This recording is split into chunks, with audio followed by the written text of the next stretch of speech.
ever feel like life is a test you didn't study for? It's okay. You're not alone. Since the time of the early Greek Stoic philosophers, we've been asking ourselves, who am I? What do I control? And what does it take to live a good life? My name's Andrew Bryant, and today I want to share with you some cheat codes to live with self-leadership in this AI world. But first, let me share with you a story that gives us the first principle that I believe will put you on the road to success. And it's during the pandemic. I was separated from my children, and so I was playing games with them online. My son Nathan liked chess, so we played on chess.com. My daughter Tasha didn't like chess, so I had to enter into her world, which was Minecraft. Set up a Minecraft server and we play together. But I'm not much of a gamer. I'm the wrong generation. I'm version 6.2 of myself, which is a cute way of saying I'm 62 years old. So as we're playing, Tasha is doing great. She's got this amazing armor. I'm, in this picture, on fire. So I clearly need some help. And I ask Tasha, I say, Tasha, can you help me enchant my armor so I have the same advantage as you? And she said, I could, but then you wouldn't learn anything. Now, wisdom from a teenager, right at that moment, I couldn't have been more proud as a father, because she was understanding a key element of self-leadership, ownership. Also the boundary to say, hey, my job's not to come rescue you. I'm going to help you to rescue yourself. So ownership is a key principle. But ownership is made up of two subsets or two parts. And those are responsibility and accountability. And in English, unfortunately, people get those two mixed up, and they're often used synonymously. But allow me to give you a distinction, and I think it'll help you along the way. Responsibility is what we are responsible for ourselves. I am responsible for my thinking, feeling, words, and actions, just as you are responsible for your thinking, feeling, words, and actions. But I showed up today to give this presentation on this platform, and so I was accountable to the organizers that I would deliver this material. But am I responsible for your learning? Well, of course not. You are an adult, you are responsible for yourself. So if we are self-leaders, we're very clear about our personal responsibility, and we live up to our accountabilities. In 2012, with Dr. Anna Kazan, I published a book called Self-Leadership: How to Become a More Successful, Efficient, and Effective Leader from the Inside Out. And in that book, Anna and I defined self-leadership as a practice. The practice of intentionally influencing your thinking, feeling, and actions towards your objectives. Allow me to deconstruct that for you for a moment. It is a practice. It is a daily practice. Self-leadership isn't something you just have and then you've got it forever. It's like taking a shower. If you take a shower this morning, you probably smell pretty good. But if you don't take a shower tonight and tomorrow, you will fill in the blank, right? So we have to practice intentionally influencing how we're thinking about things, how we're feeling. And that requires a level of self-awareness. And it's always about moving towards our objectives. Regardless of whether you are self-employed, an entrepreneur, or working within an organization, you are fundamentally driven by your own motivations. Your boss or the organization might set you some KPIs, some OKRs, some targets to achieve, but you are driven by your wanting to achieve those things. People who are just punching the clock are not taking ownership. They are not bringing their best selves to their work. It's easy to see the absence of self-leadership. Think about that for a moment. What would that look like? That's right. It's blaming, complaining, and playing the victim. When you hear people saying, oh, it's not my fault, it's their fault, why is it structured this way? It's not fair. Why does this happen to me? They are not in that moment practicing self-leadership. That's not to say that self-leaders don't have a meltdown. I've been writing, coaching, speaking about self-leadership since the 1990s. I still, to this day, will have the occasional meltdown. And my Brazilian wife will say to me, Andrew, go self-leadership yourself.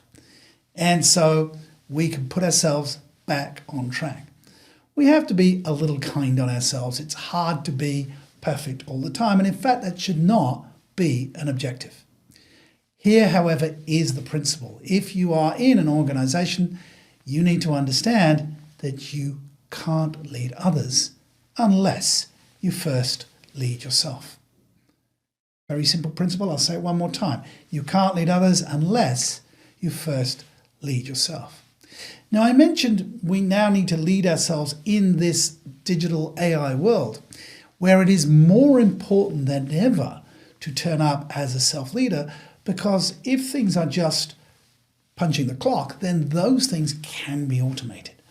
We have to authentically turn up and contribute as a human being. But AI, artificial intelligence, or as I prefer to call it, augmented intelligence, can help us to augment our performance by embracing our ownership and being clear about our accountabilities. We can use this new tool to better perform. Let me break down the key elements of self-leadership for you so that you can reflect how well you're doing and where your areas are for improvement. Everything, as I've already mentioned, starts with self-awareness. And then we move to self-regulation and to self-learning. The self-awareness piece, well, let's go all the way back to the beginning. Your birth. Your mother carried you for about 9 months, and then the doctor or the midwife helped bring you into this world. And then, most likely, within a few moments, you were given a name, a nationality, an ethnicity, and possibly a religion and a football team to follow. You have been framed. We're all framed by nationality and belief systems, and then our early childhood experiences, our early adult experiences frame the way we see the world. Now, sometimes that's great, and sometimes it's disempowering depending on the upbringing you have. I remember reading the autobiography of Richard Branson, and I remember a story that he wanted to go and visit his aunt who lived in another town, and he wanted to get on his bike. And his mother said, yeah, sure, go. It was a couple of hours away or more on his bicycle, and off he went. Now, contrast that with parents who would say, well, you can't leave the front yard, it's not safe, you're going to be abducted, right? You're not responsible, you're not old enough. Imagine those two different framings. Obviously, Richard Branson was given the opportunity to take ownership and risk at a very early age, and that turned him into an entrepreneur. Whereas if you've been framed to be very risk averse, you're likely to not be an entrepreneur. Perhaps you're an accountant or an auditor because you are risk averse, very good at looking for the danger. Marcus Aurelius, the Roman emperor and one of the biggest writers on and reflectors on Stoic philosophy, said that the happiness in your life depends on the quality of your thoughts. So we need to catch what we're saying to ourselves, our inner narrative. And sometimes you can just talk about this with a friend or a coach. It's also very useful to journal what you are saying to yourself about certain things. And as you can step back and become aware of these narratives or frames, you become at choice point. And it's those choices that make us human. Up until this point, you've potentially been programmed. Your free will is not free at all, but it is a result of circumstance. But the moment you become intentional and say, nope, this is who I am, this is where I'm going, you become the driver of your life. Speaking of driving, this is a great analogy for the next piece, which is self-regulation. Self-regulation could be called self-management, self-discipline. And I use driving as an analogy because if you've ever driven on a wet road, you know that you have to regulate yourself. You have an objective and you want to go as fast as possible. But if you put your foot down into the corner, you will spin out. If you're an F1 driver, you're going to go into the pits and change your tires to put those treads on to make sure you have more traction. What's that analogy in real life? Well, we need to manage our health, what we eat, what we drink, and when we drink, how we exercise, how we dress, how do we turn up at work, how do we respond to people, how do we manage our emotions when we're upset and something goes wrong. And it is that control which is the hallmark of a top F1 racing driver that allows us to be successful. You can aid yourself with various things. We have gadgets that help us to regulate ourselves. I'm wearing a smartwatch, and that can tell me what my heart rate is doing, etc. And I get that feedback system. If I want to go for a run in the morning, I put my shoes by the bed the night before to remove any excuses. Your workplace, your workstation, how you organize that for maximum efficiency. Knowing when you are at your best during the day is self-regulation. I've written 4 books and I find that I'm best just falling out of bed early in the morning before distractions, not touching emails, anything, and I write for an hour and a half, and then I'll have my breakfast and shower and get ready for the other parts of my day. That works for me, might not work for you, but you have the self-awareness to know what's best. The reality is that we can't wait for somebody else to tell us how to behave anymore. As grown-ups, we need to take that ownership on how we perform the best. Epictetus, another Stoic philosopher, said, "No man is free who is not master of himself." So the paradox here is that with discipline comes freedom. An analogy I use sometimes is, if you know the steps of salsa dancing, which are quite rigid, then it gives you the freedom to enjoy an incredibly lively dance. So the second message here is be the driver. You remember the first message, right? Ownership. Second, be the driver of your life, which allows you to ask those questions. Where am I going? How fast do I want to get there? How do I want to get there? And who do I want with me on the way? Managing our relationships. As a driver, you know that sometimes the road conditions change. There's no point getting upset about the fact that there's a diversion or there's rain and hail. You have to accept the reality of life as it is, adjust your behavior, and then you can advance towards your objectives.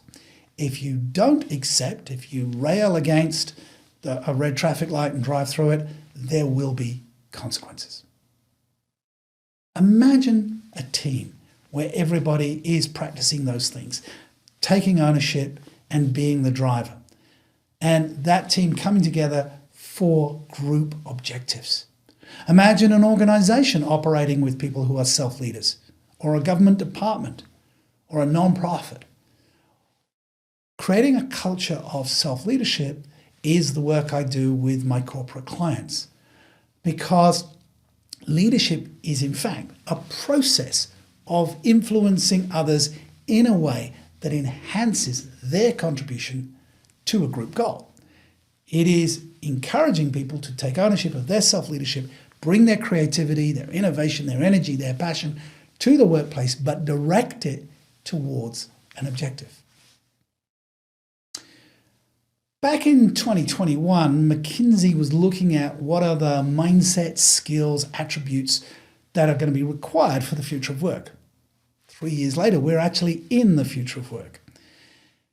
They came up with 56 of these mindset, skills, and attributes, which they call deltas. 25% of those deltas you will see are digital. Digital citizenship, digital fluency. Clearly, if you're on this platform today, you're aware of the need to develop those skills. But look, 25% are self-leadership. those self-leadership mindsets of self-awareness, self-management leading to, and I'm going to get onto this, entrepreneurship and, of course, goal achievement. Now, if I went through these 56 deltas a bit too quickly, they are in the first chapter of my latest book, The New Leadership Playbook, and you can download a free chapter of, well, that particular chapter off my website, selfleadership.com, or the Zeno platform. So, the future of work requires us to have self-leadership, also critical thinking and interpersonal skills, which are both influenced by the practice of self-leadership. So, since we're using driving as a metaphor, we generally think that going faster is better than going slow. We are not going to get any speed if we are stuck in frames of mind that are limiting, that are non-growth mindsets. And so we're going to have to step back, be flexible, look at our biases, our upbringing, and go, what of that is empowering me to move towards my goals? What do I have to reframe and change my inner narrative? Then with self-awareness, knowing what my strengths are, my values, my purpose, etc., I can move forwards, as can you. But of course, to maintain speed, we need self-regulation, which we've already talked about. And then we need to be constantly upgrading our skills, which is the self-learning piece. And as mentioned before, you're on this platform listening to me today, and therefore you understand the importance of self-learning. There's no longer a set curriculum for what we need, the skills that we need. Once you've done your basic education, which fundamentally should have just taught you to think and to learn and to apply, then you can gather information very quickly. With AI tools such as ChatGPT, you can use that as a research instrument. You can use other AI tools to help you get feedback and regulate. Another story that illustrates this perhaps a little. A couple of years ago, my wife's daughter, Lila, I'm remarried and so I have a stepdaughter. Lila got a place to do veterinary science at Nottingham University. And so we took her to England and to get her set up. I live in Portugal these days, so short trip to England. And we set her up in her dorm, and then she and my wife went shopping. I went to the pub and read the paper. Anyway, after their long shopping trip, they came back. You see, my self-regulation was to avoid going on that shopping trip. They came back and joined me. And Lila leaned across the table and said to me, "Andrew, what do you charge for your coaching?" I was taken aback by the question. I said, "Why? Do you need some?" Now, I have a biological teenage daughter, Tasha. Teenage daughters are tough. Teenage stepdaughters are almost impossible. So her asking for my input was interesting. So I said, "Okay, what's going on for you?" And it turned out she was anxious about 5 years of university. And as I was curious and explored what was going on for her, she shared with me her inner narrative that it's a 5-year course. She's not sure whether she's going to be good enough, whether she's going to be able to maintain the pace, etc., etc., etc. So we explored her mental map, her narratives about this. And she's a very rational individual.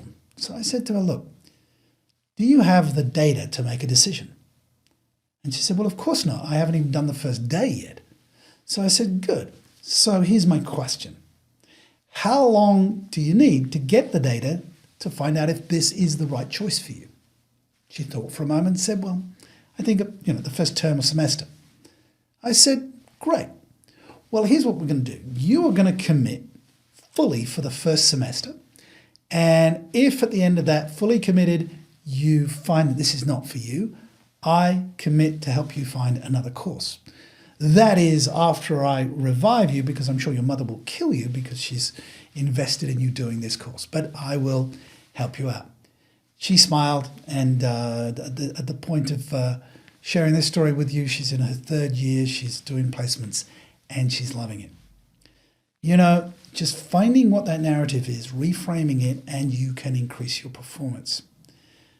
So you as an individual will need to be practicing the self-leadership for yourself and helping coaching your team so that they can take ownership of their narratives. Way back when I left school, my first degree was actually physiotherapy. And I was originally going to do medicine. I was quite a good science student, but they merged my boys' grammar school with the girls' high school just before my A-levels. And I was clearly distracted. I didn't get the grades I needed for medicine, but I did physiotherapy. And I'm very grateful that I had that opportunity because physiotherapy teaches you observation, or taught me observation. And coupled with my natural curiosity, that gave me an edge. Because as a physiotherapist, in a hospital, you're looking, how is somebody walking after a hip operation so you can help them strengthen their muscles? And how is a sports person running, jumping, catching a ball, throwing a ball? That observation is essential. So when I pivoted into working with senior leadership teams, the observation around how people behaved was a really, really useful skill set to me. And that's what I pass on to you, is be observant of yourself and other people. What's driving them and to act the way they are doing? And this gives me the last takeaway for you from this session. Since you are taking ownership of your life, who do you want to be? Who do you want to become? Notice I didn't say what do you want to achieve, because whether achievement is in terms of monetary goals, in terms of travel, in terms of seniority, in terms of owning your own business, those are things that you want to have. Prior to you having those things, you need to become the person that attracts those things through your presence, your authenticity, through your brand. Get it? Being becomes before having, and between being and having, there's the doing. Now, typically at this point, our excuses come up. And I was influenced in my early writings on self-leadership by Dr. Viktor Frankl, who you may or may not know, was incarcerated in a concentration camp during the war as a Jew destined for the gas chamber. But he realized that the last of all human freedoms was the freedom to choose our attitude regardless of the circumstance. He understood that accept and adjust piece. He realized that he could accept his scenario, and whilst the guards hated him, he could choose not to hate them. Another prisoner, and the reason I'm using prisoners is you realize their excuses have been taken away, right? Another prisoner is Nelson Mandela, who spent 27 years incarcerated for his resistance against the South Africans' apartheid policies. Whilst in Robben Island, he was inspired and given strength by a poem called Invictus by Henley. And the last part of that poem says, "It matters not how straight the gate, how charged with punishment the scroll. I am the master of my fate. I am the captain of my soul." And so, as we end this first day of your learning journey, are you the captain of your soul? Are you the driver of your life? Are you taking ownership and responsibility? Because if you are, I guarantee you will go further and faster than those that don't, and you will leave a legacy that is worth a life worth living. So to your highest and best, and I'll see you on the other side. It's been lovely. Thank you. You're amazing. You're wonderful. Go out, build your businesses, and make the world a better place. Thank you very much. It's my